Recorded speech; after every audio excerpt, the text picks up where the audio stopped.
is BOBcast.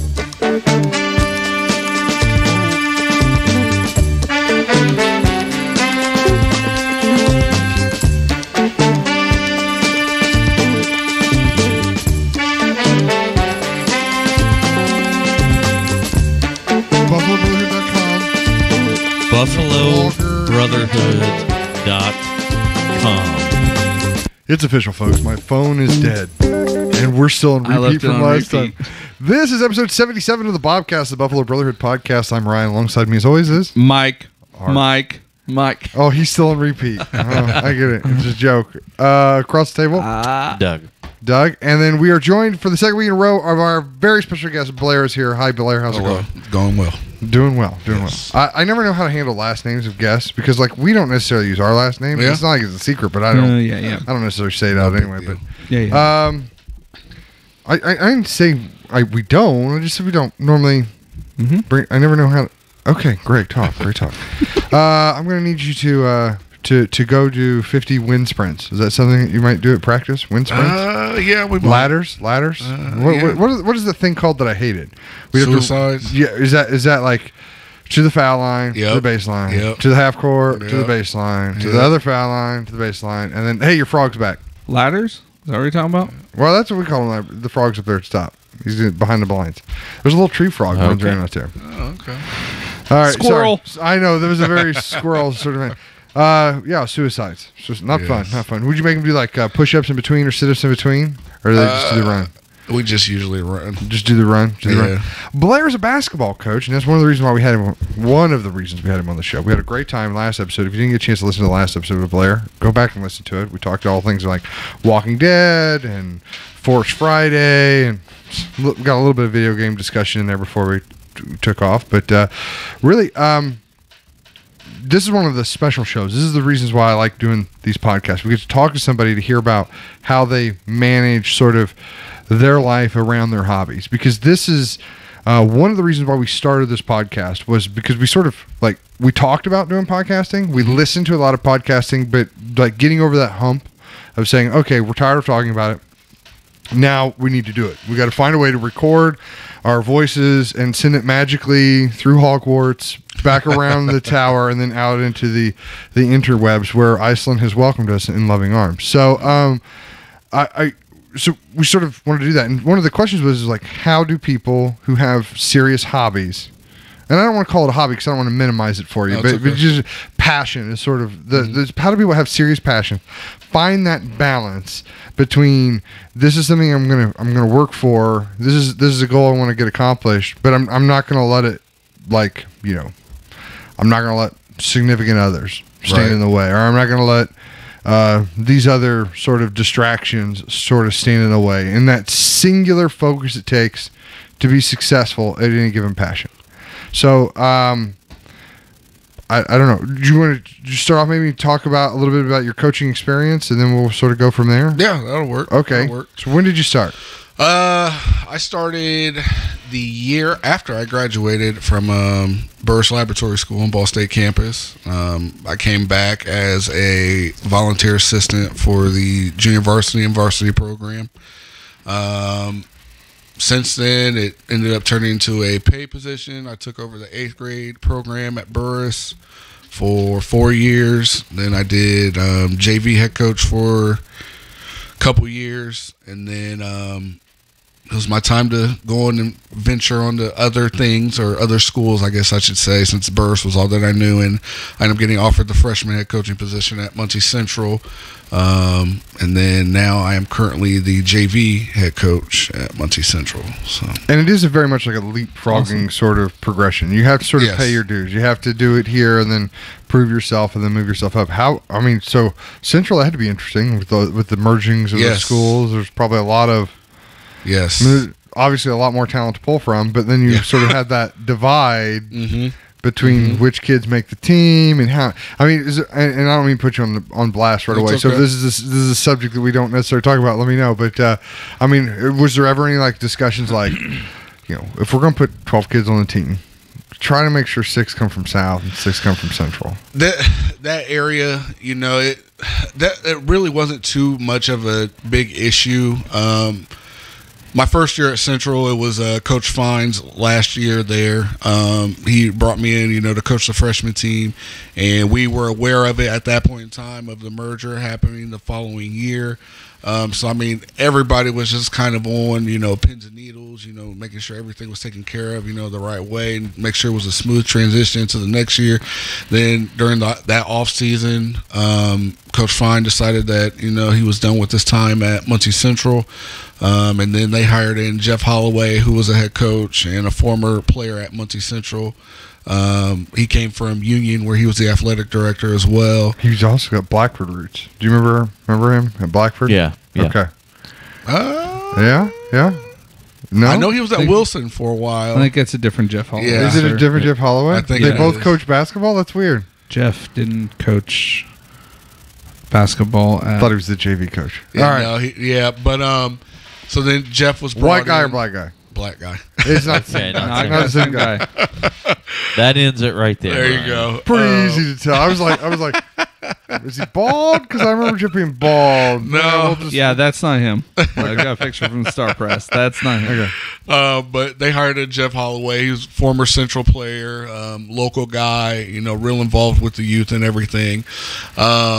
And Jeff's main thing was to just be able to produce teams on the varsity, JV, and freshman level that are going to be able to compete at the highest level possible, regardless of whether they came from Central or Southside. I would say for last season, which was the first year of the schools merging, I would say for our entire program, it was about a good 50-50 split. It wasn't, that same case throughout all three teams, but for the entire program, we had a pretty even amount of guys coming from both schools that they would have went to had the two schools still been separated. So, and to give some context, basically in the town that we live in here, we had two where they. I don't want to say 3As because even that could put people out. We had two middle population high schools. yeah. And we merged them into a mega high school. Yes. And so there was a lot of, and both high schools had their own sort of varied traditions. And, Yes. and How many kids go there now? Oh man, I don't know the number off the top of my head. I'm assuming it's well over 1,000. Oh, way Yeah, over yeah. 1,000. It's. Yeah. I mean, what class are they now?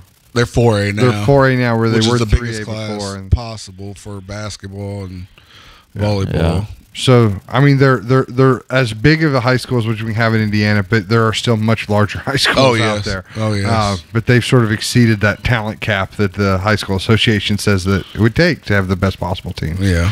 So, I mean, how are we doing with the 4A transition? Because those are a lot different teams than what we play in 3A. Last year, we still competed at the 3A level, and then this year they did a realignment for all of the schools in the state, and this was the first year that we'll be participating back in 4A because they were in 4A at one time.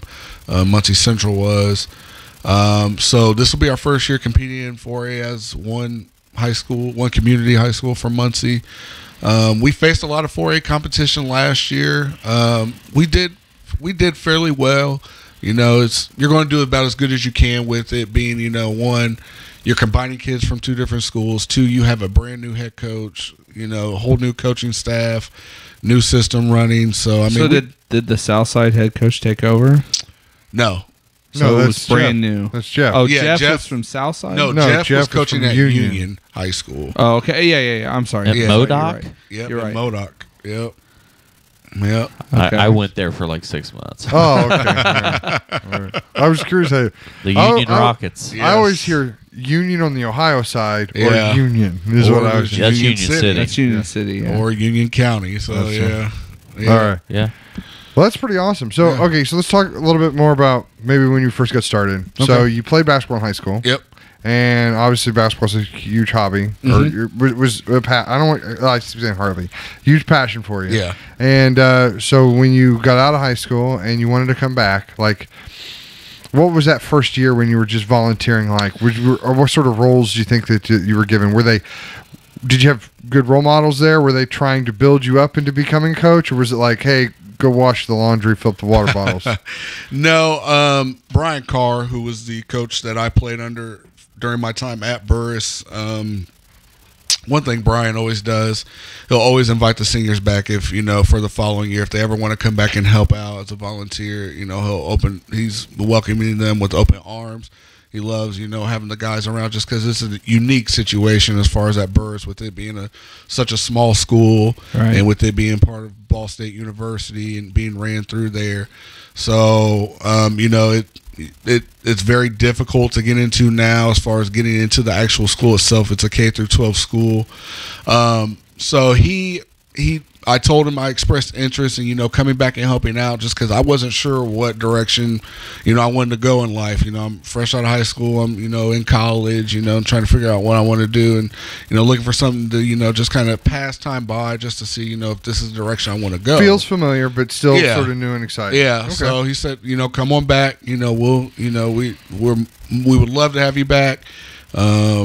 We'll figure something out for you, so that's where it just kind of started, just keeping stats, helping out during practice, just, different assignments of that sort, just, nothing major, stepping in on occasion and, helping running drills and things of that sort. So, I mean, it was a fairly smooth transition just because I knew everything that was going to be expected just from playing in years past and, what it would take, to get the job done. So, I mean, it was a smooth transition.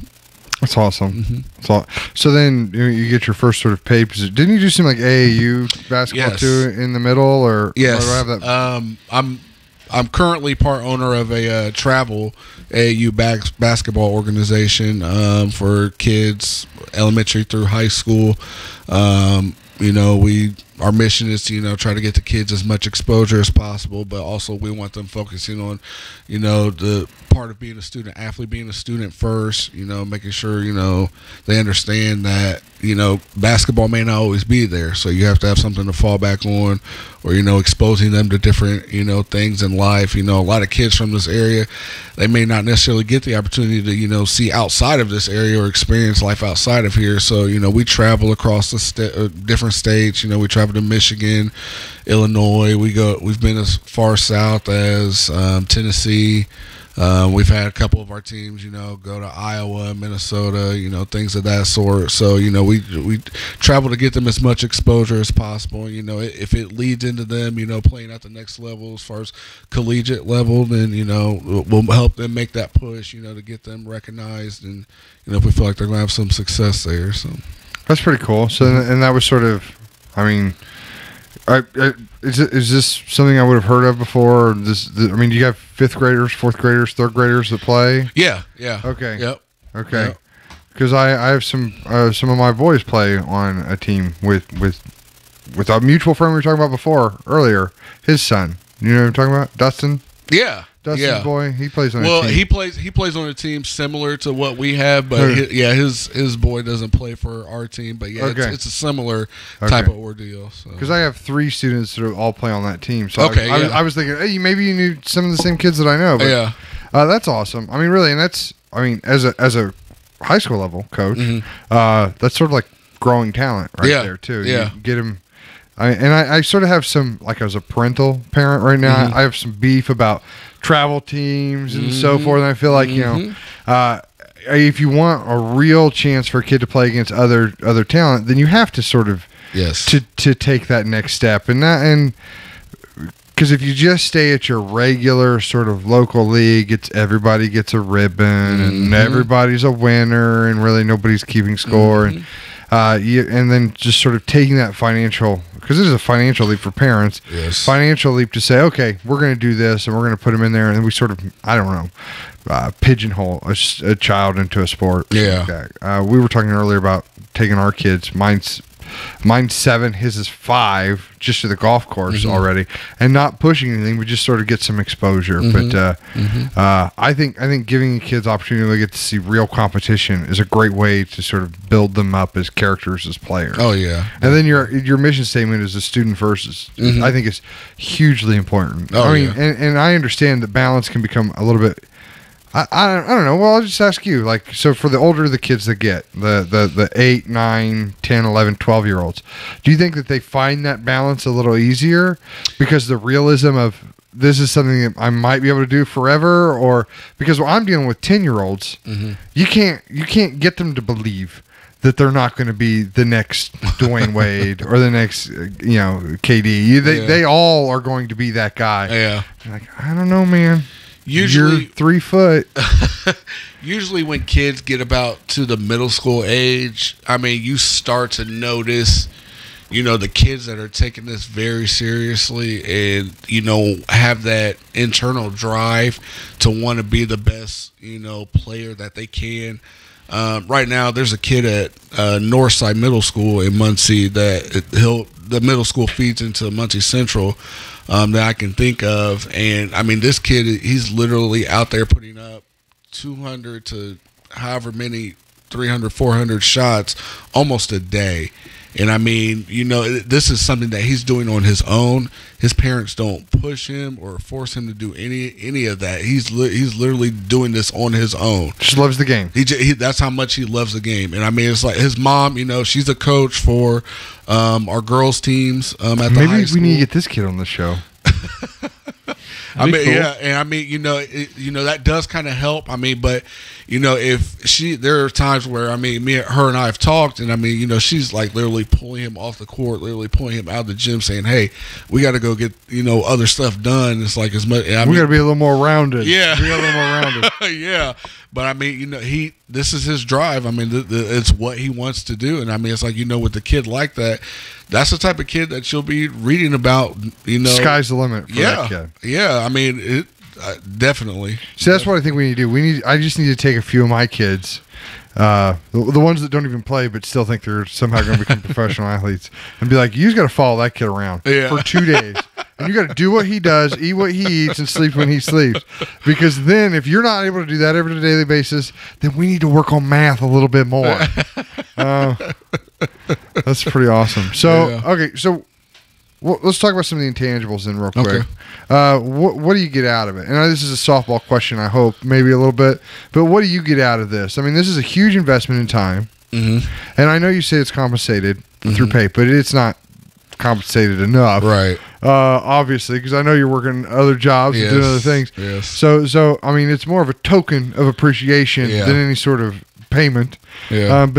So you're sacrificing time, you're sacrificing the opportunity to make more money doing other things, but this is what you do. And then obviously the experience, but what are you really getting out of this on your end? On my end, for me personally, it's getting the opportunity to continue to work with youth, point blank, period. And I mean, it's something that I thoroughly enjoy, it being the game of basketball. I've had many opportunities, throughout my, I guess, if you want to call it short duration of, trying to figure out what it is I want to do in life to, go try this field or go try this job or that job. And, being in the job that I am now with working with youth on a daily basis on top of my hobby of coaching, it still involves being able to work with youth. And I'm very fortunate for that. Just getting a chance to be around them, just having it being a positive influence on their life, helping them guide them in the right direction. Because, I mean, for me, when I was their age, my basketball coach, he was much more than a coach. He was somebody that I looked up to. He was somebody that I wanted to be like. He was a true role model. And so, I want to have that same impact on kids in life now, where they're at, and help continue to guide them in the right direction. And, let them know it's like, there's people, outside of, your parents that it's like, you can relate to or, go and talk to, just because, you sometimes get cases of kids, parents are so hard on them. It's like, they need an outside perspective on, maybe some things in life. I can't tell you how many times I sought advice from my high school coach about things that were going on in my life that my parents didn't necessarily know about. It's like, I just needed that outside perspective at that point in time. It's like, I already know what my parent is going to say. Let me get it from, another adult's, point of view. And, we would have open discussions. I mean, we would talk about things. So I mean, it's just that thorough joy of just I'm helping being a positive influence on this kid's life to get them in the right direction. And then on top of with me having 2 kids of my own, granted they're 3 and 16 months, both boys, but the 3-year-old, he's getting a little bit more into it now. He'll ask, are you going to basketball? Can I go? And so it's like, sure, why not? And, I get the thorough joy of, being able to have my kids around my hobby, hopefully one day watch them grow, and enjoy and want to do this hobby, something that we can all fall in love with. Granted, if this is the direction that they don't want to go, hey, that's cool and fine. So be it. But if I can get them to fall into something that I enjoy, hey, we're both winning. So I hope they grow up to be baseball players. No, hey, that is perfectly fine. No, that's great. And honestly, like I was hoping that was your answer. Really. Yeah. I was like, I don't know. It seems easy. I mean, who doesn't like to tell a room full of kids what to do and they have to do it? I mean, seriously, that's terrible. It could be a little more stressful some days. It's a little bit more than that on some days, but okay. Well, I think I can relate a lot to what you're doing just as in my time in the classroom with a lot of those sort of connections and so forth. Obviously, when you're coaching, I think it's a much more different bond than with teachers. I think, you sharing a passion with a student that they're both working hard for, and they see you working hard for it. So there's an immediate connection, an immediate door sort of opening there. But have you had and I'm not trying to put you on the spot, like I said, but have you feel like you've had any of those breakthroughs? Like, how far have you followed kids, or is it something like right now you're holding it back, knowing that I'm still being a positive impact with this? But I mean, you changed schools. That sort of probably would have broke stride just a little bit. Yep. And then just going different age groups and different groups. I mean, so some of the kids you had in your freshman team are probably on your team this year, so that's 2 years now. Yeah. So how have those relationships started to form? Do you feel like, I don't know. I guess I was trying to I was looking for a sob story here. Have you really felt like you've made any breakthroughs through that, or all the kids? Tough, I know. Yeah, all the kids that I've. As a matter of fact, I'll start by saying this: my first head coaching position as an 8th grade coach at Burris. I still keep in contact with those kids until this day, and they're sophomores at IU. That's awesome. So there's a group of them that went to IU, and that I still keep in contact with them right now. I was fortunate enough to be able to follow them through high school, with still being at Burris when they went into high school, and then, being on the coaching staff while they were there. But they're sophomores in high school now, and, that connection could have been completely lost.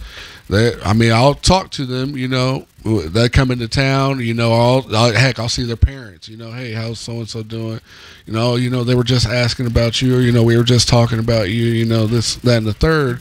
But, those are the type of connections. Heck, I had kids that they had older brothers that I played with, and then, I ended up coaching, the guys that I played with, their younger brothers. And so it's like, I still have those connections with those kids. It's crazy. I never thought or was able to see myself when I first started coaching that I would care about kids to the magnitude that I do now, especially the ones that I interact with or cross paths with now, nor when I changed schools. That I thought this was strictly it's a hobby, but I'm still getting income for it. This is more so of a business. No, it was more than a business move. Once it finally did take place, and you do have a very sense of connection.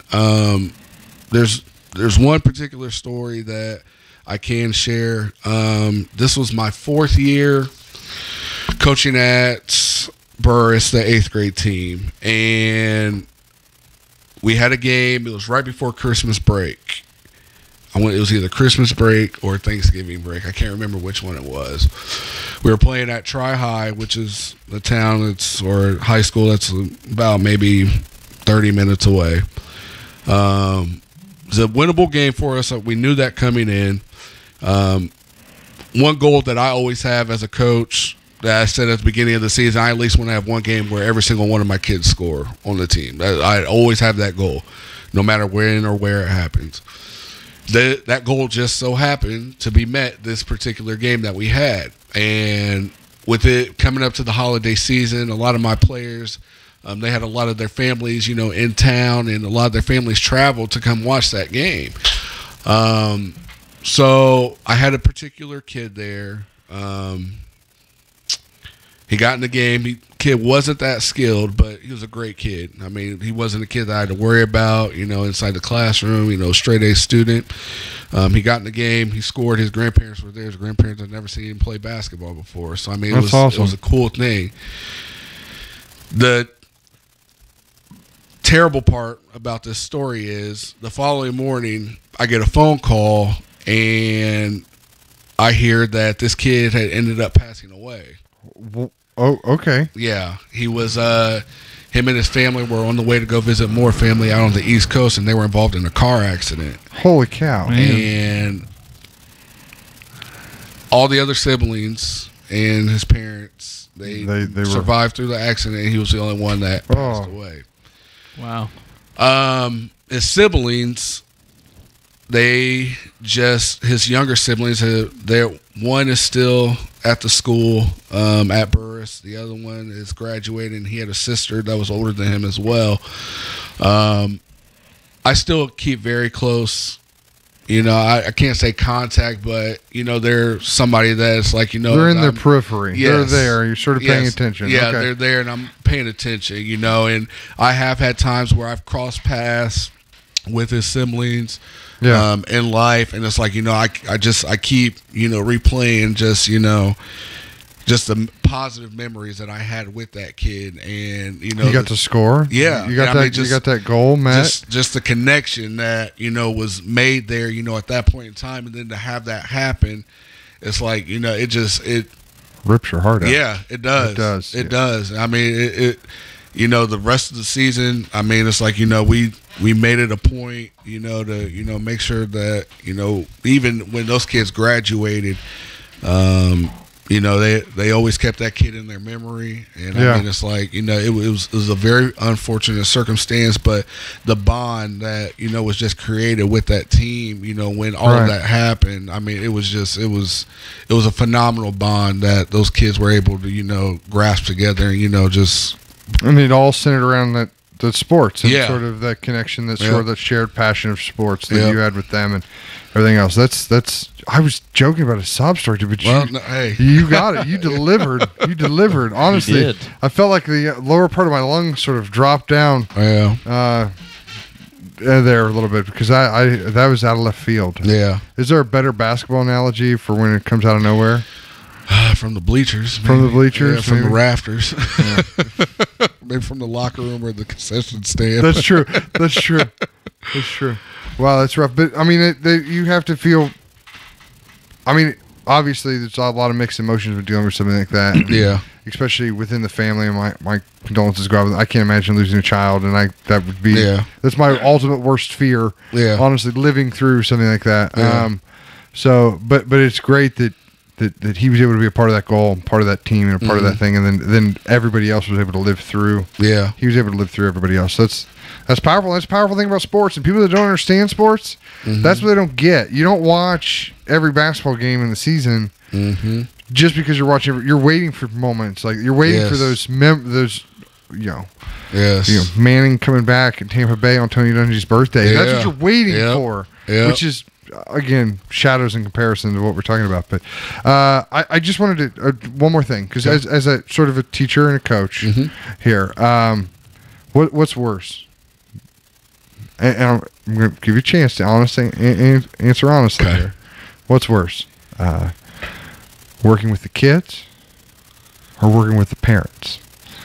Parents. Okay, all right. Parents. Have you had any negative? I mean, I wouldn't say maybe negative, but I think sometimes parents, especially in the classroom situation, they have a hard time seeing it from another perspective. They have one child to worry about, and I don't know how many kids make a freshman roster. 12? I had 15 last year. Oh, 15. So 15 kids. They have a hard time seeing it from 15 perspective. They only see it ever from the 1. And then obviously it's a pedestal that the 1 is placed on. It doesn't matter if it's doing 4th grade, 3rd grade math, or probably playing high school basketball. There's a pedestal that your own child stands on. So has that been something you've been able, because Blair, you're a very charismatic guy. Thank you. You have a gift of gab, my friend, that we've known for a long time. So I appreciate and been entertaining. But you've been able to sort of work through that with that gift. Do you get out ahead of it? Do you wait for the problems to arise? Is that sort of starting out? It was very difficult handling parent concerns. I've been fortunate enough in the coaching situations that I've been in. I've always had administration and more so direct administrators as far as athletic directors who supervise me, or the head coaches, the varsity head coaches, always been very supportive of any and every decision that I've made. And, one thing that, that they've always expressed to me, is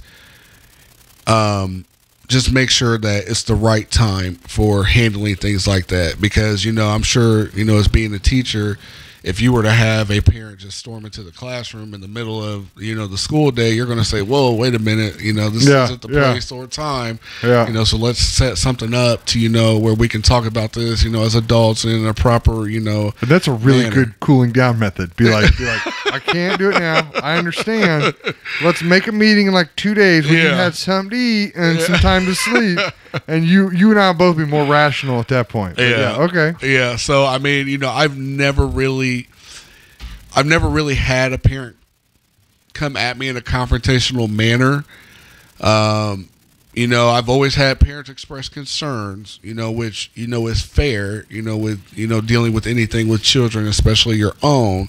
Right. But I've never, had a parent, come at me in a physical confrontational way, on the sideline in the middle of a game. I've seen it happen before.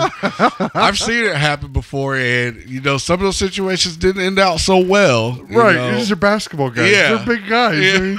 Yeah. But me personally, I've never really had that happen. So I mean, I've had parents, who've carried out concerns throughout the entire season, and I mean, the most important thing is like, they have to, recognize that, we're there for the kids, regardless, right. If one kid plays every minute of the game, or if one kid maybe doesn't even see the game sometime, we're there for the kids, point blank period. We're there to help them build character. We're there to help them, build skills, through athletics that will help them further on down in life. Like I said, I was fortunate enough to, gain most of the skills, professionally that I did through the game of basketball when I was a player. And, with the coaches that I had involved in my life, whether they were travel team coaches or high school coaches or assistant coaches, I mean, they made sure to instill the, right mind frame, or, just skills in general, just, for me down the road. So that's awesome. Well, can I share a story real quick? Yes. Let's talk about parents getting physical. Yeah. It's hilarious here. When I first started teaching, I went to a brand new school, to a brand new area, like not near here. I was 45 minutes or so north. Okay. And I maybe was in like my second day of teaching. And I stepped into a classroom. I took over for a teacher that they essentially had run out. And it was to me just absolutely hilarious because, like I talked about big guys being in basketball, I'm not a small guy. I'm not a typically fit guy, but I'm a big guy, and I try not to impose any sort of like intimidating, because I wouldn't be able to carry it, and I'd be scared to death then if I was trying to. But when people first see my size, that's just something that happens when you're a big guy. That's what happens. So the new thing at school is the kindergartens all think I'm a giant, and I just keep telling them that I stopped eating children long time ago.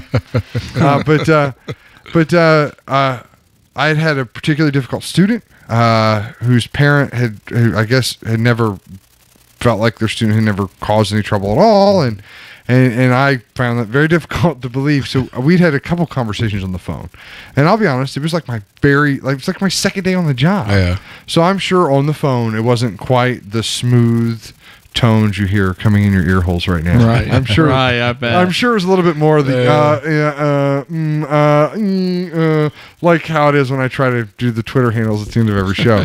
I'm sure it was more like that. But so and she knew that I was a brand new teacher. Mm-hmm. So she's thinking some guy, some kid essentially, right out of college. Mm-hmm. Maybe 21, 22 is coming in and telling her that her daughter, this is a female student, her daughter was essentially doing it wrong. And she stormed the building, man. It was like 4:00. It was the kids were gone home. She stormed the building. And I heard her.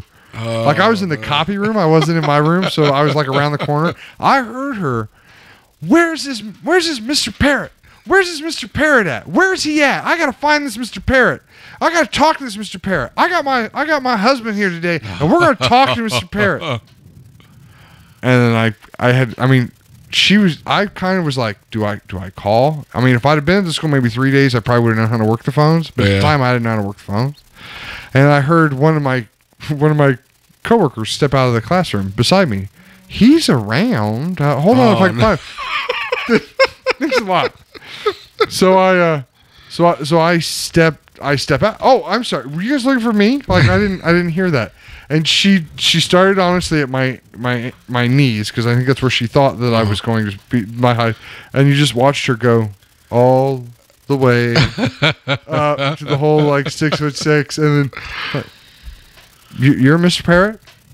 Yeah, hi to meet you. I don't know who you are. Hi, how are you doing? Yeah, like, do you guys want to talk to me?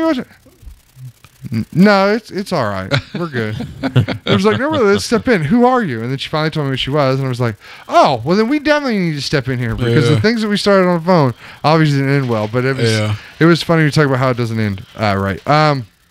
What? Next two questions. Okay. Ready? You guys have anything? You can jump in at any time. I don't have quizzes. Okay. All right. We'll save that. Well, let me hit these two questions, then we'll try to do something a little fun. Okay. All right. First one is it's same question, just two settings here. Okay. Ready? What do you feel was your most personal achievement as a basketball player? And then what was your greatest sense of accomplishment as a basketball coach? He was the only guy to take off his shoe and beat another guy with it.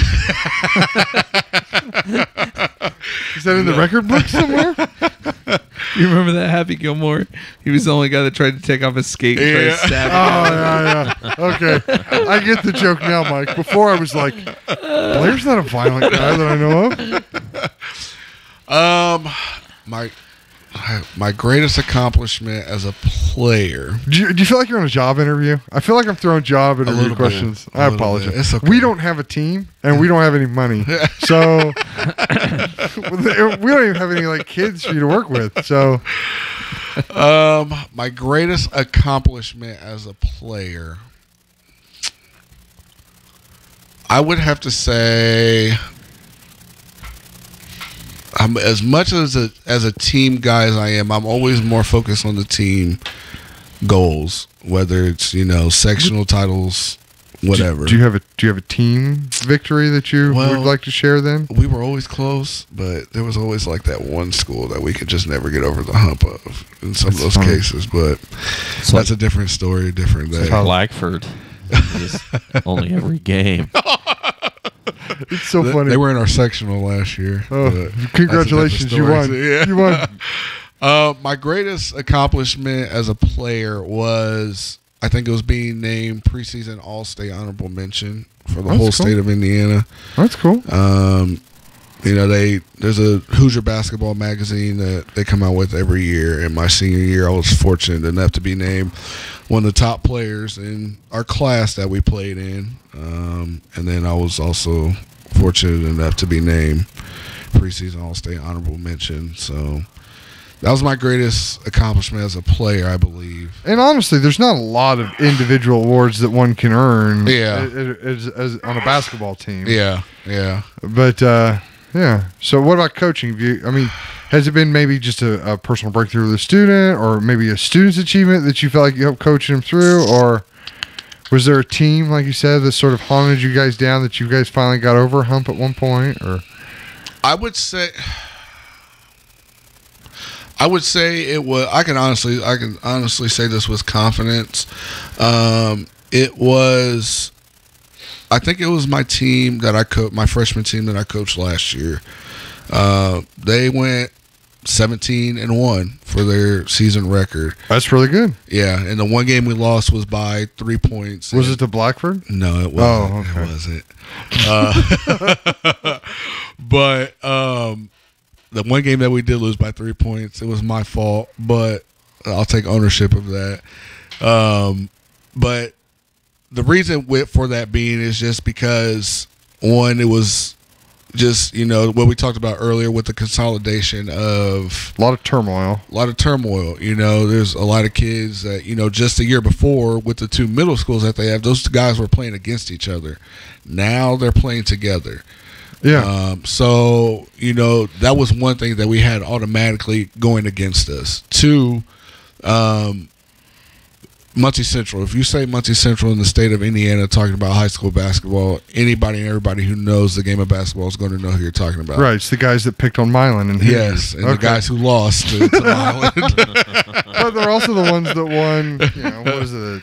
The 8 state championships. 8 state championships. They've also been referenced to as, the UCLA of Indiana high school basketball. So, but, a lot of people, targeting that game on their schedule against us, whether it's, you're playing the JV varsity or freshman team, everybody's gunning for us. Everybody hates the purple. Yes, the purple and cream. So, but, just be able to accomplish, that good of a record with a team that team that I had last year was very talented.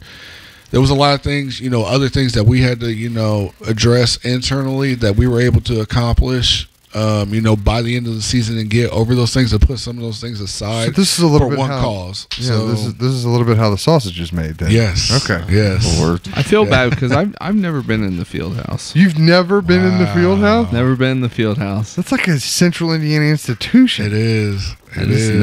I've never had a need to go in there. I mean, I can remember even before going to my own town's home basketball team, which I'll be honest, obviously wasn't great.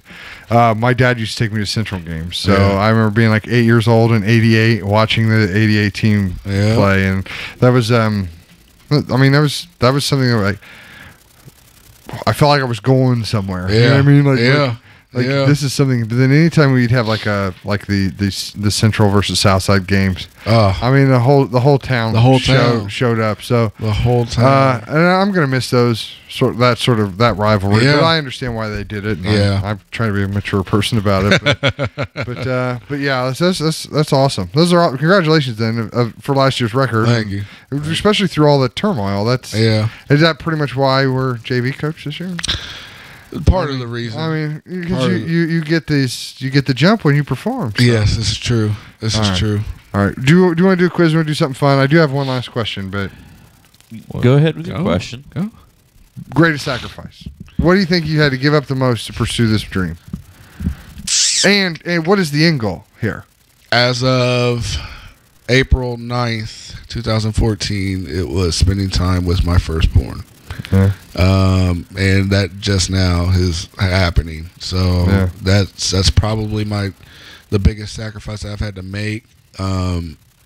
With my significant other, we've got 2 children. She, I'm not going into details about that, but for me personally, They're little people. yes, I got it. Little people. Little So people in your for me house. personally, my own personal offspring, just the sense of family, is complete, and just the Friday, Saturday nights, where I go from work to going home to get ready for a game in an hour, and then I'm on a bus off to Fort Wayne, Indiana, or Indianapolis, Indiana, or even this year we're going to Shelby County, Kentucky. It's the nights like those where I'm not getting back home till 12, 1 o'clock in the morning, and my kids are already in bed asleep. That's the time that I'm missing. Yeah. I am fortunate enough to have the support and love of my family to where, if we are home, I can easily just turn around, look in the stands, and I see, my beautiful girlfriend and our 2 little sweat hogs that we got running around our house. They're somewhere around the gym running around or doing something, being gym rats, or eating candy or something. So but just the time with my family is the biggest sacrifice that I've had to make. So well, that's all. I mean, it's not awesome you have to make sacrifices, but do you find the balance of those things to be difficult, or is it the support of the family that allows that to happen in the first place? It's definitely the support that I have from from my family and friends, just because that I've got friends and other family members that are willing to step up to the plate to where if my 2 little sweat hogs need to go hang out with grandma or go hang out with uncle, they're going to welcome them with open arms, and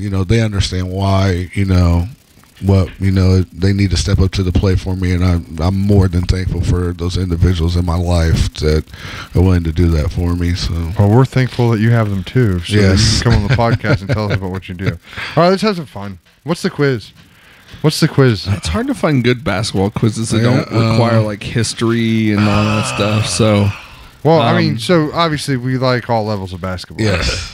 So I mean, we can even go like obscure. Some of them are easy, NBA like. fact. How many people play on the court at the same time? 10. Okay. That's a trick question. Which position runs the offense? The point guard. The point guard, okay.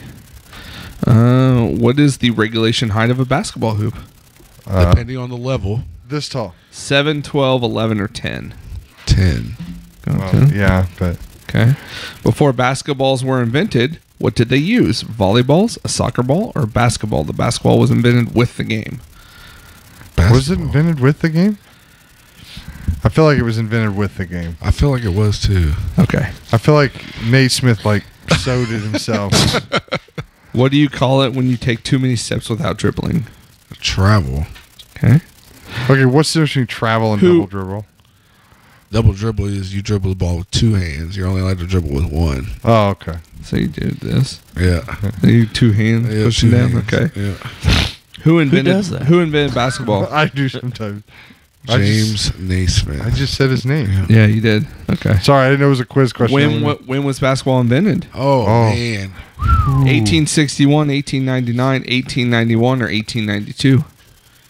I was going to say 1898. 91. I was going to say 91. 1891. Okay. Did we get it right? I don't know yet.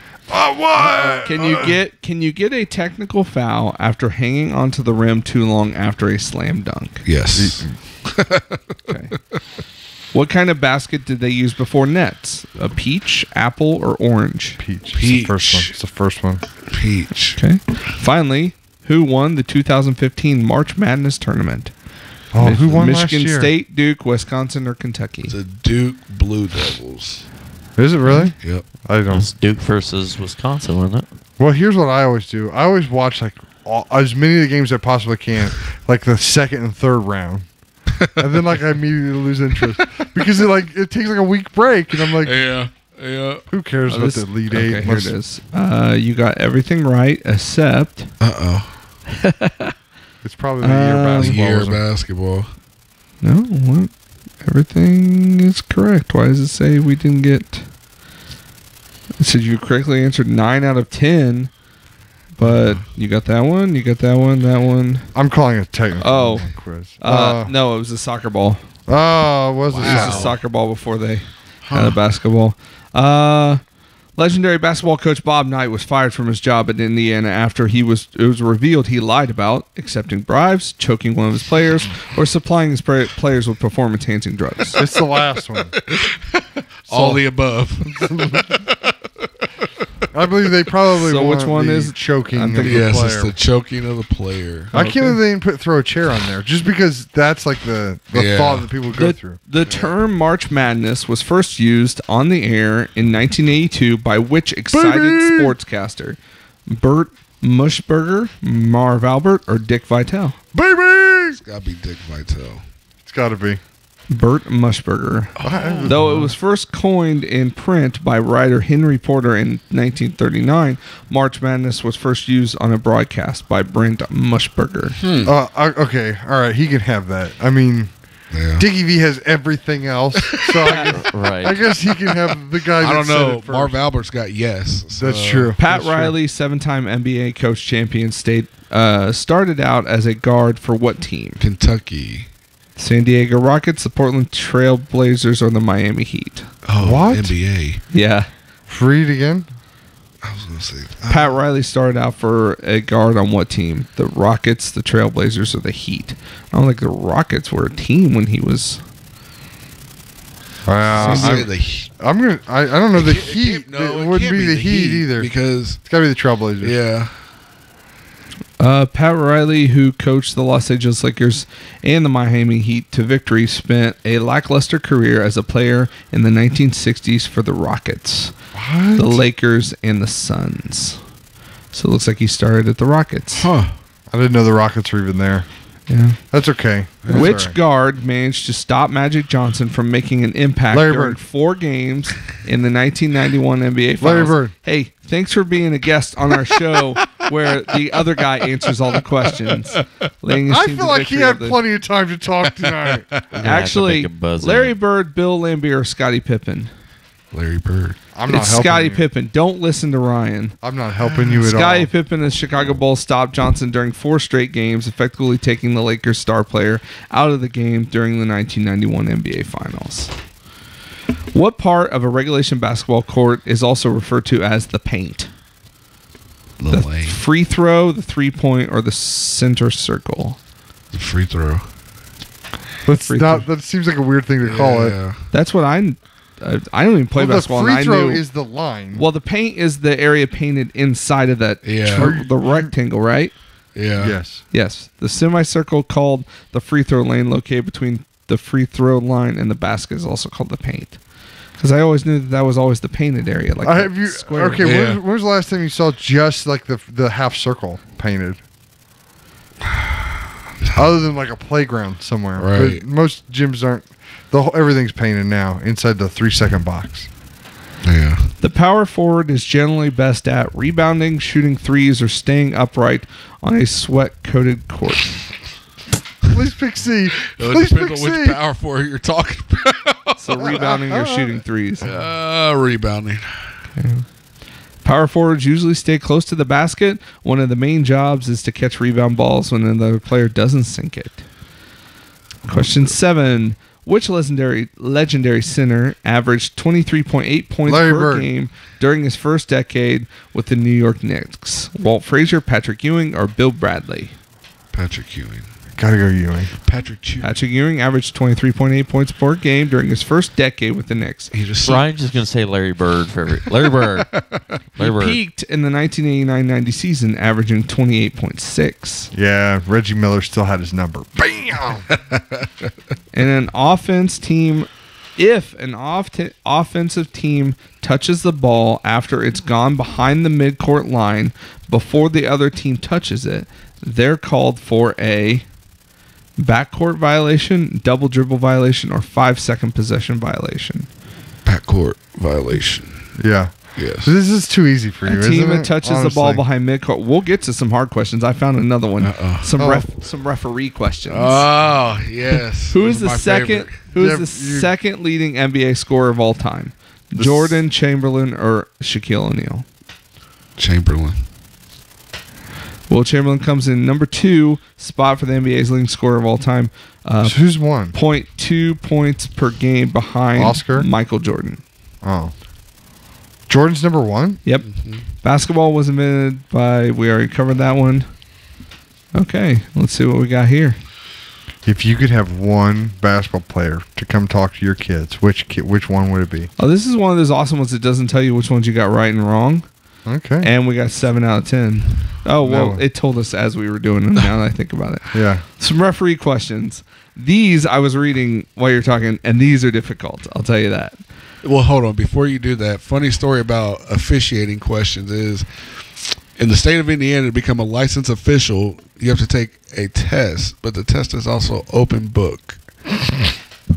And I kid you not, I took the official's test. What was that? 5 years ago. I took it the first time and I failed it. That's okay. It's okay. Did you use your book or did you just go in? I used the book and everything, and I failed it. Is that hard? The way it's worded, it's almost like they throw double negatives in there. They're like, all wait a bunch minute. of gotcha questions. Yeah, it's like, and it will cause you to second think, like, is it? Like, I would have thought they would just be like, view this video clip and press stop when you see a foul. Stop. No. Yeah. Each of the following, you We're are not given gonna a get these right. situation and at least 2 possible answers. Decide which answer or answers are correct for NFHS, NCAA men's, and NCAA women's rules, which might Lord. vary. Team A has the ball when A1 and B2 commit a double foul against each other. A1's foul is ruled common and B2's foul is ruled intentional. NFSH, or a flagrant 1. Team B has possession, arrow in its favor. What is the result? Sounds like you're doing a math. Is it some sort of is weird it math. multiple choice? Yeah. Or? A, Okay. no free throws are attempted. B, B2 shall receive 2 free throws if Team B is on the double bonus. A1 shall receive 2 free throws. Team A shall receive the ball Is for this a all the throw first in. choice? These are all. No, that was D. E. Is this Team still B the first shall question? receive the ball for a throw in. F. The shot clock shall be reset. Or G. The shot clock shall not be reset. All right, let's break this down, Blair. Don't answer right away. Let's break this Okay. down. Okay, start us off. Give me the first sentence of the question again. Team A has the Okay. ball My team has the ball. when A1 I, and B2 Doug, he's on the other team. Okay. commit a double foul against each other. He pushes me. I punch him. I think right. Yeah. Okay. A1's foul is ruled common, No, I He tapped pushes, him. He punches. and B2's foul is ruled intentional He punches. or flagrant. Team, But I have the ball. Team B has possession, arrow in its favor, so he has the ball. So if it was a jump, No. if it was He a doesn't have jump the ball, He just, if there was a jump ball, if it was a jump ball, he'd get the ball. okay, which is not as completely I- irrelevant to the I don't. fouls. I don't Yeah. know what position arrow means. Yeah. Okay. It's that thing what that is sits on the score What is the table. result? I'm gonna say. I know the last two are out. Right. I know the last two are out. It just goes to the common denominator, right? His flagrant cancels out my common. Basically, no free throws are attempted. B2 shall get 2 free throws. If we're in they're in double the double bonus. bonus. Which he would never get free throws for committing a flagrant A1 foul shall for me. receive 2 free throws, I would. That or might Team be. A shall receive the ball, I think it's Team A receives the ball. or Team B receives the ball. Because it wasn't a shooting foul. Wait, don't you get shooting? Don't you get take free throws for a flagrant foul? Yes, So I think I get to take 2 free throws. but not necessarily in a double foul situation. Because if it's a double foul, then sometimes they cancel each other out. So cancels But out. I one get is the ball flagrant and one Right. isn't. back. Are we gonna know when you I click? know the answers. This is like a PDF document. That was It's question. either- Well, I say Ryan's team gets the ball. It's I either don't that have or any idea, but that's just what I. it's That's either what I Ryan's team feel. Gets the ball, or they shoot free throws. That would be the fairest. We both foul each other, but I foul him harder. So we'll go off of the NFHS. I'm Yeah. going with rules. the. I'm going with the. I get to take 2 shots. It would be A, no free throws are attempted, and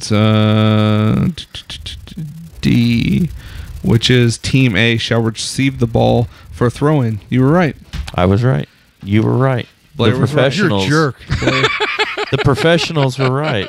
Blair was right. Do you want to do another one of those? These are crazy. Yeah, like I said, that's how all the questions are for that test. That Okay. wasn't that tough though. Really, it was just common sense. No, So Yeah, it was. You fouled me. I fouled you, but I fouled me fouled you harder. I should have got 2 points because of a flagrant. No, you fouled me. During a free throw, You should just get the ball. during a free throw, including for technical or flagrant fouls, a player who is not in a marked line space must be behind the free throw line extended and behind the 3-point line or behind the division line. It's division line, right? Is that what they're calling the half court line? I would assume that would be assuming the so. half line. Yeah. No, you have to be. It's free throw line extended. Behind the 3-throw line extended and behind the 3-point Is it line. really? Mm-hmm. And free throw and 3-point line. I thought it had to be the division line. He I is remember a foul getting called at Blackford on What kind of foul is it? A Shooting technical for technical foul. Oh, a technical foul? Technical or flagrant. I'm telling So you, all it's the half players court. have to be. Yeah, it's half court. It's a division line. If it's a technical or flagrant. Noah says it's A. It says it's the behind the free throw line extended and behind the 3-point line. Huh. See, that's wrong. That's wrong. I'm going to call it wrong. Because even then, you're not even supposed to be moving. You have to be still behind the half court line. Because I've been at games when they have called a second technical. This is for a player. Because the kid walked over to talk to the coach's bench right before the shot was taken. This is for a player who is not in a marked lane space. Well, I know. That's everybody who's basically not right up on the paint. But nobody would be in a flagrant or technical. Well, shooting flagrant situation. they would. Technical they wouldn't. Not flagrant. I thought flagrant was just a normal foul shot. No, flagrant. But you're the coach, man. I don't have any Yes, I know. idea. In which of the following is there player control? Throughout the entire try, throughout the entire tap, during an interrupted dribble, during a throw-in, or E, none of the above? None of the above. What's a trap? Like, D, during a throw-in. In which Oh, of the there's following nobody- is there's there nobody player there. control? Yeah. because there's nobody there. Yeah. Okay. I'm just kind of jumping around on these to see, because some of these... Who's your favorite basketball team? Besides your own. I don't have a team. You don't have a team? No. He I've got loves a the player. game. Who's your player? Kevin Durant. Katie. Yeah. Overrated. Yeah. Yeah. Sorry. I am sick of his tennis shoes though. I'll be honest. Like Why? every kid at my school has those shoes on I have some of his shoes. with the socks all the way up to the knee. I don't have the socks. With the socks all the way up to the knee. Like I'm just like, come on, guys. Where are you going? Where are you going with that? Unless otherwise required by rule, when are substitutes allowed to enter during the free throws or flagrant? I can never say that word. Flagrant foul. Before the first attempt, before the first and second attempt, or after the final attempt. So unless otherwise required by rule, when are substitutes allowed to enter during the free throws or flagrant foul? Before the first attempt, between the first and second, or after the final? It's after the final, right? Correct me if I'm wrong. No, between the first and second. Something's not right here. Okay, it is A. It is B. No. Where? A, B, and C. 14. A, B, and C. It's all of them.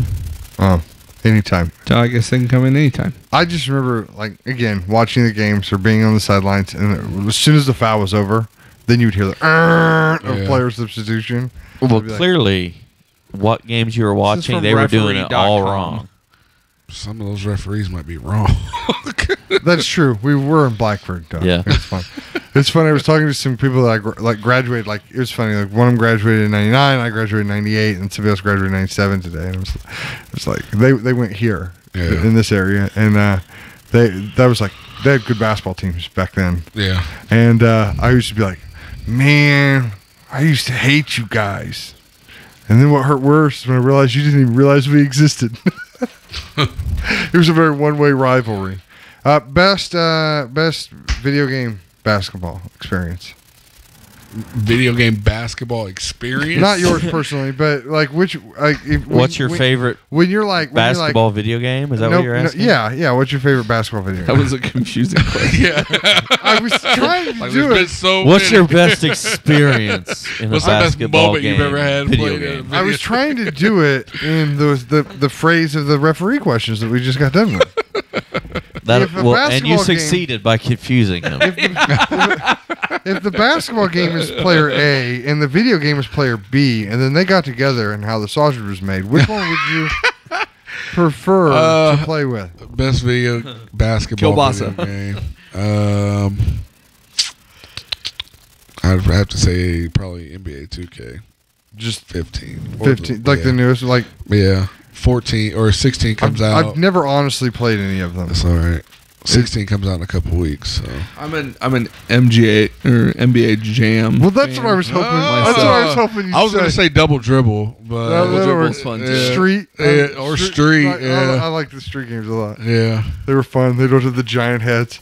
Hey, thank you so much for being on the show today, Blair. You've Thank you classed for up having the me. joint very much so, and we appreciate it. And newfound respect for basketball coaches, I'll be honest. Maybe they're not all just dumb jocks after all. Nerds and athletes playing together. It's great. There Look you at this go. beautiful dogs and cats living together. It's fantastic. Right, Doug? Yes. Hey, Doug went to every one of our home high school games. So did Absolutely. I had to. That's right. I went to Bands? yeah, Bands, That's right. There we go. That's Yeah. right. Every football game. I was the too. drum major. I was the head. Oh, of yeah. You held it together. I did. That's right. That's right. They kept kicking me out because I wasn't cool enough to sing. He was in drama. Our We didn't band need director, him. man, he'd get into it. He'd get mad Yeah. if they make a bad call, and then he'd yell at us because we'd up there and we'd play. Oh, well, I'm not gonna say what we would play on here. It's kind of rude. It's very rude. Yeah. But we would play some notes in a specific order every time we thought the ref would make a bad call. 3 Blind Mice? No, I'll talk about it after. I I'll would let just everyone play- guess. I don't want to say what it is. It's I very would rude. have just played 3 Blind Mice. If you want to follow any of us on Twitter, Blair does the Twitter thing. You want to spell it out again real quick? Yeah, it's B as a boy, S as in Sam, then Broussard. That's BR. the BS is probably not the difficult part It's to not- spell. well, but that's yeah. funny. We're gonna follow Blair. So if you want to follow Blair, you can always follow us on our Twitter feed, which is BOBcast Nation. If you want to follow me personally, you can do so at the Buffalo Cast. If you want to follow Mikey, you can. It's FooMan2. That's 2 O's, 2 N's, and the number 2. And Doug, we're still waiting on the infamous tweet, man. But if you want to follow Doug, his tweetless Twitter page, you can do so at Refried Evil. A tweetless Twitter page. That was hard to say. I did it well the first time. You can always email the show at bobcast.com or bobcast, Buffalo Brotherhood at gmail.com. I messed it up. I've been working really hard not to do that. I messed it up.